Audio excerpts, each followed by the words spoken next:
Bridgerton season 3 is most interesting because of Penelope and the Featheringtons. Like, the Featherington growth happens because of Penelope's growth, and Penelope's growth happens because she finds herself through Colin. And all of this is so interesting and not something that I'd typically be okay with, because I'm like, oh, she found herself because of a man? I don't know. Did Sarah J. Maas write this? But instead, we're given this, like, beautiful storyline where Penelope starts, like, figuring out who she is and who she can be, because Colin starts, like, pointing to her all the things that he's always loved about her and always found so charming about her. And in spite of the fact that her sisters have always been heinously mean to her, in spite of the fact that her mother has always been heinously mean to her, we get to see through Colin's eyes how he sees Penelope. And he sees Penelope not just as a full-grown, like, completely real human being, but he sees her as his best friend, his favorite person, the number one person that he goes to in every ball to try and talk to, the person that he seeks out to try and have meaningful conversations with, the person that he cares about the most. And Penelope, because of this, is able to start seeing also why Colin sees that. She sees that he's like, you're so flirty, you're funny, you're thriving. Yeah, I mildly quoted 13 going on 30 there. But he thinks that she's funny. He thinks that she's creative and witty. And he liked, his favorite thing about Penelope is that she mocked him when he fell off his horse. He's like, you were so mean. No one's ever been mean to me before. That's so original. And it's like, yeah, of course no one's ever been mean to you before, Colin. Like, of course. And we see all of this. And Penelope starts seeing all of this and seeing the ways that she likes herself, because she knows how she likes Lady Whistledown. She knows how she likes the parts of herself that she can put through Whistledown, but she has been using Whistledown to be kind of mean, to be kind of cutting. Cutting is such a great word, and I think that we don't use it enough, and I'm glad that Bridgerton is kind of bringing it back. Penelope is cutting as Lady Whistledown. She's a little mean, she's a little bitchy, and she even refers to herself as a bitch in the first episode when she's Whistledown. But when she's Penelope, she's shy, she feels unworthy. Any compliment that she receives, she expects to be mockery, which we see through Marina trying to compliment her, which we see through Colin trying to compliment her, which we see through anyone trying to give Penelope even the most mild of compliments. And Rena going, oh, you like my dress? I like your dress too. That's like my favorite color, yellow. And Penelope's like, oh, you're funny. Thanks. Because she's so used to people being mean to her, is intensely interesting. It's beautiful, it's creative, it's genius, and it's so exciting. Because then as Penelope starts to like herself, she starts to be able to stand up for herself. And I know that I've put so much of the thanks into Colin's hands here. I know that I've been like, oh yeah, Colin helped Penelope see herself, which helped everything else. But because Penelope starts to see the parts of herself that she likes, she also gets to see how people can be nice to her, how people can treat her like a human being. And when she sees that, she also sees how her mother doesn't like her, how her mother doesn't like that Penelope is who she is. So when Penelope and Debling split up, and her mom was like, you had one opportunity, this was the only thing you had, and Penelope is like, this is all you have to say to me? In this time, this is all you have to say to me? This is the only thing that you can bring up to me in this time where I have just lost a potential fiance? That's all you have to say? And her mom pauses. Her mom stops. Her mom freezes. And the show ends, and Penelope gets engaged to Colin, and we go into like the next series or whatever, the next 4 episodes. We go into the next 4 episodes, and Penelope has been actively avoiding her mom. She doesn't even want to tell her mom that she's engaged to Colin. She lets Lady Whistledown do the talking because she's so upset with what her mom had done, and she doesn't want to know what her mom is going to say when her mom finds out. And of course she doesn't, because her mom is so mean about it.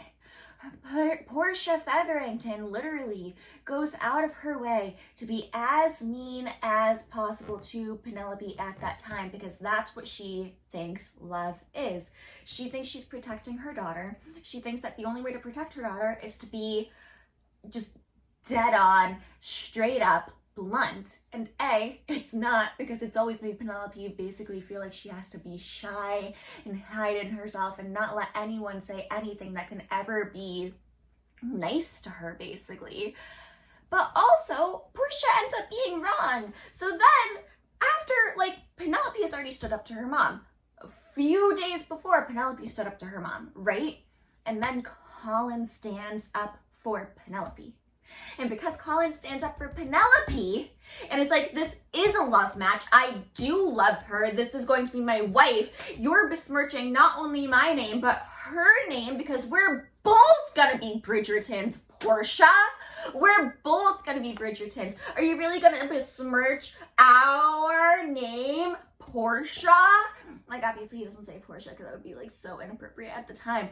But like, he's full on just defending his girl. He's defending his wife. And then he takes Penelope's hand and they yeet themselves out of there and they go to spend time together. And that's when we get the mirror scene. But that's also when we get Portia talking to Varley, the maid. And she's like, how was I supposed to know it was a love match? How was I supposed to guess that? Like, oh, and like, this would have been such an easy, like, it would have been so easy for the writers to just have Portia be like, well, this isn't my fault, and then try and take the entire thing over as she had always tried to take things over before. Like when she was trying to take over Penelope and Debbling flirting, and was like, I'll just like mock Penelope in front of Debbling so he knows all of her flaws beforehand. He has to know all of her flaws so that he can know exactly what he's buying, because this is a purchase and he has to go through me. So like, we need to make sure that this is done. But that's not how it goes. Instead of like doing what Portia would ever typically do, because she's been called out twice, once by her daughter for not caring about her feelings, and once by Colin for not treating her daughter like a human being, or even thinking that someone could love her daughter, Portia starts to change. And it's also because of Varley. Varley's like, yeah, I guess you didn't know, but like, you could have known. You could have asked, man. I don't know, maybe. And that's just when we start getting the growth in all of these characters, because Portia's like, okay, I need to whip us back into shape. I need to get this going.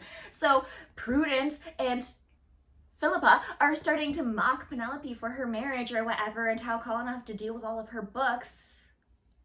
And Portia's like, we're Featheringtons. We stick together. It's always been this way. And Prudence and Philippa are like, oh, mother, you're so droll. And Portia's like, and Prudence and Philippa start kind of changing as well. They're like, oh, so it's no longer like the thing to do to just like mock Penelope.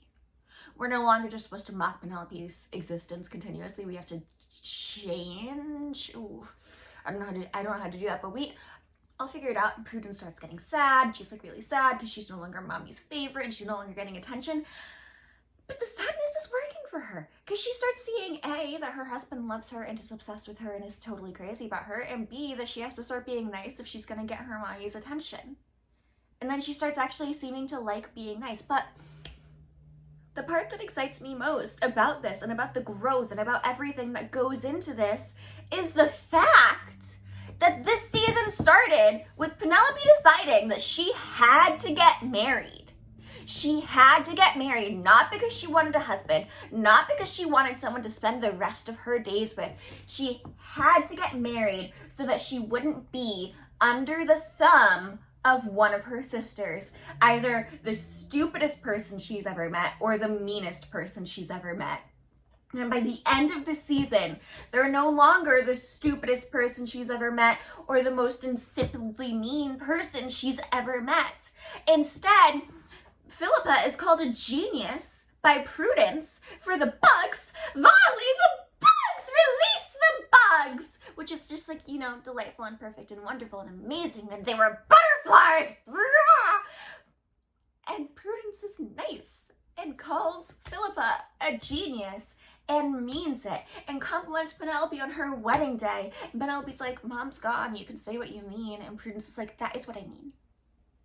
Because she's proud of her sister, because she loves her sister, because now they're allowed to love each other, and because they're given that permission to love each other, and because we're given permission to see Portia Featherington as a whole human being, who's trying, just trying so hard to protect her daughters from the outside world that she forgets that she also has to protect her daughters from herself, because she'd never been protected. She thought that she was going into a marriage that would like protect her forever, and then her husband sucked and he screwed her over. And he screwed her over and he left her in debt. And then the next person in line was this douchebag who was stealing everyone's money and who screwed her over and who left her in more debt. The way that she had to either figure out how to be like, I know that the other Lord Featherington like stole all this money, but I guess it's our money now, so I'm just gonna say that my dead aunt left it to us. Yeah, great. It's just like Portia is so consistently trying to survive and going through this fight or flight where she's always fighting that she forgets that she doesn't have to fight with her daughters to protect them. And Colin yelling at her and Penelope yelling at her and both of them defending Penelope is what helped to make her see that. And isn't that just the most exciting thing you've ever heard in your entire life? It's some of the most exciting thing you've ever heard in your entire life, because whenever they think about it, I'm just like, this is so sweet. Because you watch, and by the end, the sisters are trying to protect Penelope, and the sisters are spending time together, and they each have children who are similar ages to each other, so they'll get to grow up knowing their cousins and loving their cousins. And not only are they going to get to grow up knowing their cousins and loving their cousins, but Philippa's even like, my daughter's going to be a writer so that she won't need a man to protect her. And it's like, what? You're so proud of your sister that you want your daughter to grow up to be like her? You guys are all so proud that Penelope Featherington, now Bridgerton, is Lady Whistledown, that you're all waiting together to read the latest Whistledown that Penelope wrote. You're all so loving and caring and like forgiving of each other and your flaws that you can spend all this time together and just all have your own love stories and your own love and be happy. And how is that not the most exciting thing that's ever happened? I'm sad about Bridgerton not having more Colin this season, because it was his goddamn season. I'm so sad that Bridgerton did not have more Colin in his own season, and that we just had to keep seeing Benedict bang people.